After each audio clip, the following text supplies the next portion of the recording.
Chers frères et sœurs, bienvenue sur cette chaîne où la flamme de l'Évangile brûle dans chaque parole et chaque cœur. Aujourd'hui, nous allons parler d'un sujet fondamental, souvent ignoré, mais d'une puissance incroyable, le silence. Oui, vous avez bien entendu, dans un monde rempli de bruit, de distractions et de paroles inutiles, le silence peut devenir notre meilleur allié pour entendre la voix de Dieu, méditer sur sa parole et renforcer notre foi. Le silence n'est pas seulement l'absence de bruit. Il est un espace sacré où l'esprit se repose, où le cœur s'ouvre et où l'âme rencontre Dieu. Chaque chrétien a besoin de moments de silence pour discerner la volonté divine, recevoir des réponses aux prières et se fortifier spirituellement. Comme il est écrit dans Psaume 46:10, « Arrêtez et sachez que je suis Dieu ». Ce verset nous rappelle que dans le calme et le retrait, nous découvrons la puissance de Dieu. Dans cette vidéo, nous allons explorer 7 moments précis où le silence vaut de l'or pour tout chrétien et comment les pratiquer dans notre vie quotidienne. Ces moments sont des opportunités sacrées pour se reconnecter à Dieu, purifier notre esprit et propager la lumière de l'Évangile autour de nous.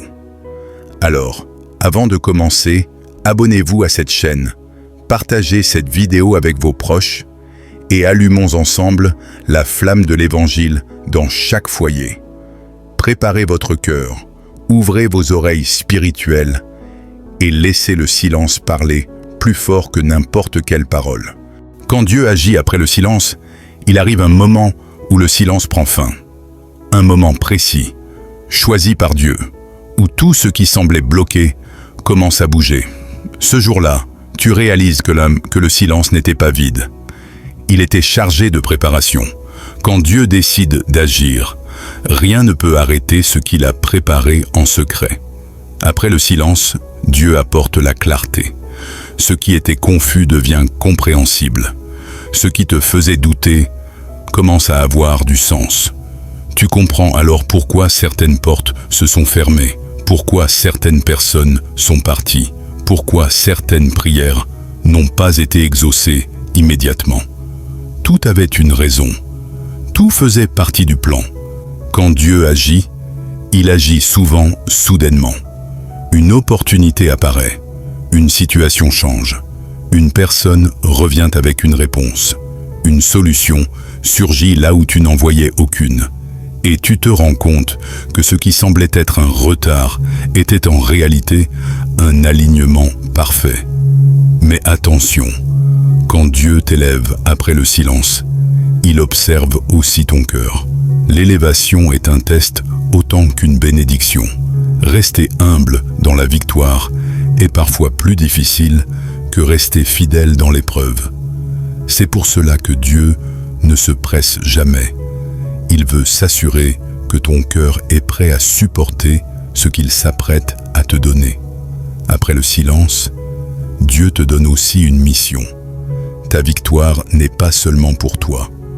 Ton témoignage est destiné à encourager ceux qui traversent encore la nuit. Ce que tu as appris dans la douleur devient une force pour relever les autres. Tes cicatrices deviennent des preuves vivantes que Dieu est fidèle.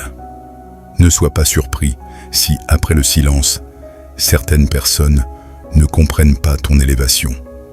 Elles n'ont pas vu tes larmes. Elles n'ont pas connu tes combats. Elles n'étaient pas là quand tu priais en secret. Mais Dieu, lui, a tout vu. Et souviens-toi, ce que Dieu fait après le silence dépasse toujours ce que tu avais imaginé. Il ne se contente pas de réparer, il restaure. Il ne se contente pas de relever, il élève. Il ne se contente pas de répondre, il transforme. Si aujourd'hui tu es encore dans l'attente, garde espoir. Le silence touche à sa fin. Dieu est en train de finaliser quelque chose en ta faveur. Et quand il parlera, quand il agira, tu sauras que chaque instant d'attente en valait la peine. Le deuxième moment où le silence vaut de l'or pour un chrétien, c'est lors de la méditation de la parole de Dieu.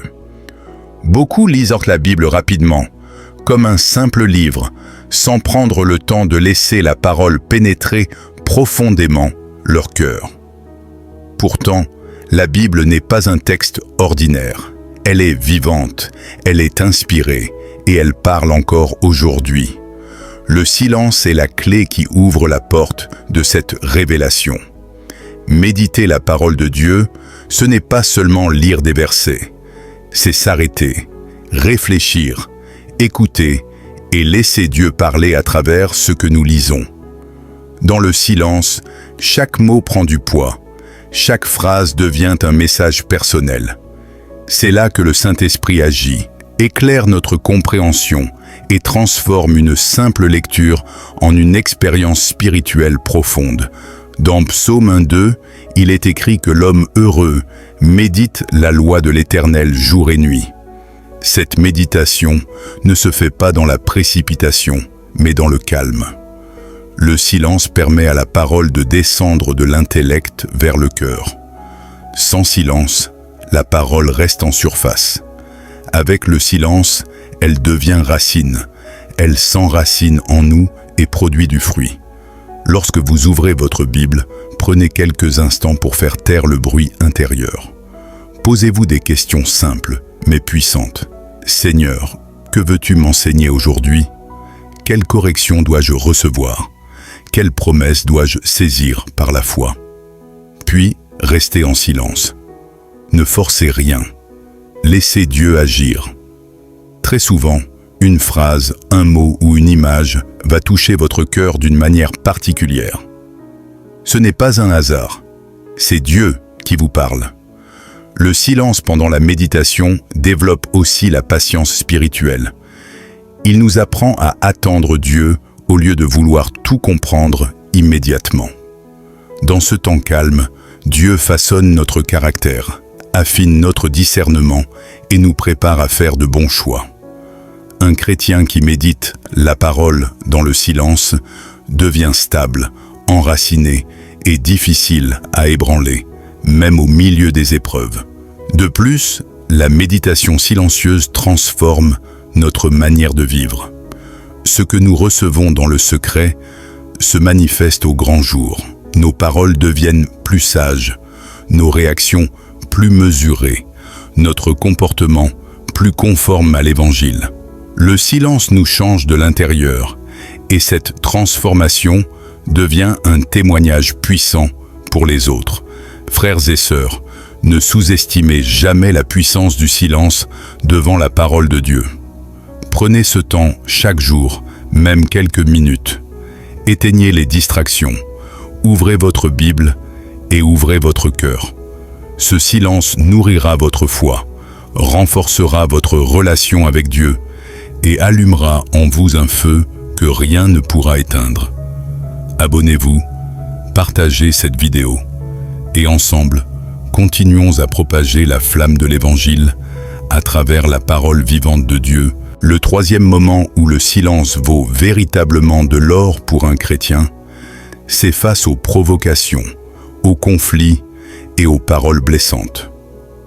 Dans un monde où chacun veut avoir raison, répondre vite et parler fort, le silence devient un acte de foi, de sagesse et de maîtrise spirituelle. Se taire au bon moment n'est pas une faiblesse, c'est une preuve de maturité chrétienne. La Bible nous rappelle, dans Proverbe 17, 28, « Même l'insensé, quand il se tait, passe pour sage. » Ce verset nous enseigne que le silence peut désamorcer des situations qui autrement dégénéreraient. Lorsque nous répondons sous l'effet de la colère, nos paroles peuvent blesser, détruire et laisser des traces durables. Le silence, lui, protège le cœur et garde la paix. Jésus-Christ lui-même nous donne l'exemple parfait. Face aux accusations, aux moqueries et aux injustices, il a souvent choisi le silence. Lors de son procès, alors qu'il était faussement accusé, il ne s'est pas défendu par des discours enflammés. Son silence parlait plus fort que 1000 mots. Il démontrait ainsi une confiance totale en Dieu le Père et une force intérieure inébranlable. Dans la vie quotidienne, nous sommes régulièrement confrontés à des situations où quelqu'un nous provoque, nous critique ou nous offense. La réaction naturelle est de répondre immédiatement, parfois avec dureté. Mais le silence, guidé par le Saint-Esprit, nous permet de reprendre le contrôle de nos émotions.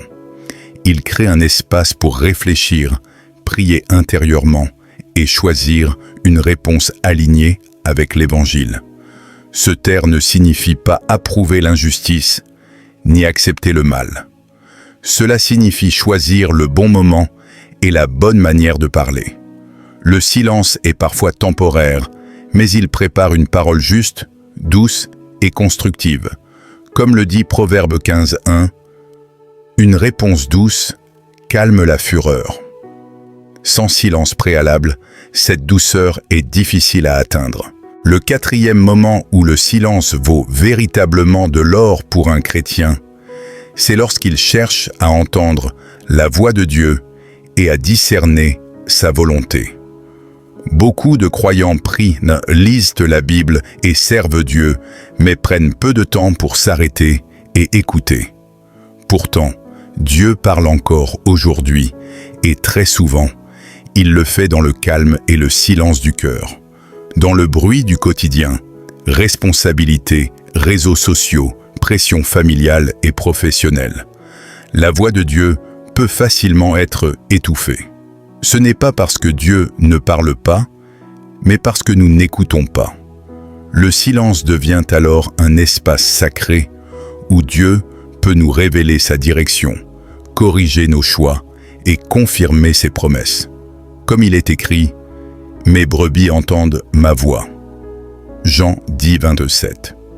Discerner la volonté de Dieu est essentiel pour marcher dans la paix. Sans silence, nous risquons de prendre des décisions guidées par l'émotion, la peur ou la précipitation. Mais lorsque nous prenons le temps de nous retirer, de faire taire nos pensées et d'ouvrir notre cœur, Dieu éclaire notre chemin. Le silence ne nous éloigne pas de l'action. Il nous prépare à agir correctement. De nombreux personnages bibliques ont vécu des moments décisifs dans le silence. Moïse a passé du temps seul avec Dieu sur la montagne. Jésus lui-même se retirait souvent dans des lieux déserts pour prier en silence avant de prendre des décisions importantes. Ces temps de retrait n'étaient pas une perte de temps, mais une source de puissance spirituelle et de clarté divine. Le silence permet aussi de distinguer la voix de Dieu de nos propres désirs. Dans le calme, le Saint-Esprit met en lumière ce qui vient de Dieu et ce qui vient de l'homme. Il peut nous pousser à attendre, à renoncer ou à avancer avec foi. Même lorsque la réponse n'est pas immédiate, le silence nous apprend à faire confiance et à patienter. Pratiquer ce silence demande de la discipline. Il faut accepter de ralentir, de se déconnecter du monde pour se reconnecter à Dieu. Commencez par quelques minutes chaque jour, sans attente particulière, simplement disponible. Avec le temps, vous reconnaîtrez plus facilement sa voix, non pas par des sons audibles, mais par une paix intérieure, une conviction profonde ou une direction claire. Frères et sœurs, le silence n'est pas un vide, c'est un lieu de rencontre avec Dieu. C'est là que les décisions sont confirmées, que les cœurs sont alignés et que les destinées se clarifient. Si vous cherchez la volonté de Dieu pour votre vie, ne fuyez pas le silence. Accueillez-le, chérissez-le et laissez Dieu vous parler. Frères et sœurs, en parcourant ces différents moments où le silence vaut de l'or pour le chrétien, nous comprenons une vérité essentielle. Le silence n'est pas une faiblesse, mais une puissance spirituelle. Dans un monde bruyant, pressé et agité, choisir le silence, c'est choisir Dieu. C'est créer un espace où sa présence peut agir, transformer et guider nos vies. Le silence dans la prière nous rapproche de Dieu. Le silence dans la méditation de sa parole enracine notre foi. Le silence face au conflit protège notre cœur et reflète le caractère de Christ. Et le silence pour écouter Dieu éclaire nos décisions et aligne notre vie avec sa volonté. Chaque instant de silence devient alors un terrain fertile où la foi grandit, où la paix s'installe et où l'amour de Dieu se manifeste. Souvenons-nous que Jésus, lui-même, a souvent cherché le silence pour se retirer avec le Père. S'il en avait besoin, combien plus en avons-nous besoin aujourd'hui? Le silence ne nous éloigne pas de l'action. Il nous prépare à agir avec sagesse, humilité et puissance. Il nous permet de parler moins, mais d'aimer plus, de réagir moins, mais de pardonner davantage, de courir moins, mais de marcher droit. Frères et sœurs, faites du silence un allié dans votre marche chrétienne. Ne le craignez pas. Accueillez-le comme un lieu de rencontre avec Dieu, un feu intérieur qui nourrit la flamme de l'Évangile dans votre cœur. Ce que vous recevez dans le secret, Dieu l'utilisera pour bénir votre famille, votre entourage et votre destinée. Si ce message a touché votre cœur, abonnez-vous à cette chaîne, partagez cette vidéo autour de vous et laissez ensemble la flamme de l'Évangile se répandre partout. Que Dieu vous bénisse abondamment, qu'il garde vos cœurs dans sa paix et qu'il vous apprenne à entendre sa voix dans le silence.